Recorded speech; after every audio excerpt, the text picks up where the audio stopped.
Hi friends, ഇന്നത്തെ വീഡിയോയിൽ നമ്മളൊരു എംബ്രോയ്ഡറി വർക്ക് ചെയ്യുമ്പോൾ അതിൻ്റെ ബാക്കിൽ എത്രത്തോളം വർക്കുണ്ടെന്നുള്ളത് ചെറിയൊരു ഷോർട്ട് വീഡിയോ ആയിട്ട് നിങ്ങൾക്ക് കാണിക്കാമെന്ന് കരുതി. നമ്മളൊരു ഡിസൈൻ ചെയ്യുമ്പോൾ അത് നമ്മൾ കമ്പ്യൂട്ടറൈസ്ഡ് എംബ്രോയ്ഡറി മെഷീൻ യൂസ് ചെയ്തിട്ടാണ് ചെയ്യുന്നത്.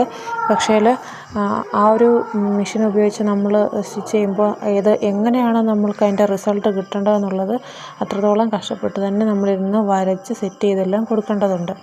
അപ്പോൾ ഒരു വർക്ക് ചെയ്ത് തീർക്കുമ്പോൾ അത് മാക്സിമം നമ്മൾ പരമാവധി ഏറ്റവും ഫിനിഷിങ്ങിൽ തന്നെ ചെയ്യാൻ വേണ്ടിയിട്ട് എത്രത്തോളം സമയമെടുത്ത് അത് വരച്ച് അതെങ്ങനെയാണ് ലാസ്റ്റ് അതിൻ്റെ റിസൾട്ട് വരുന്നതെന്നുള്ളതാണ് ഇപ്പോൾ പ്ലേ ചെയ്ത് കണ്ടുകൊണ്ടിരിക്കുന്നത്.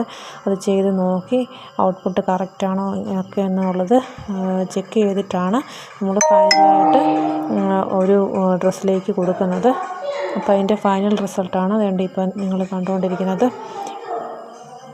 ഓരോ ഡിസൈനും ഇതിപ്പോൾ നമ്മളൊരു സ്കൂളിൻ്റെ ഒരു ലോഗോയാണ് കൊടുത്തിരിക്കുന്നത്. നമ്മൾ ഇതുപോലെ ഓരോ ഡിസൈനും ചെയ്യുമ്പോൾ അത്രത്തോളം സമയവും നമ്മളുടെ എഫേർട്ടും എല്ലാം അതിൽ വരുന്നുണ്ട്.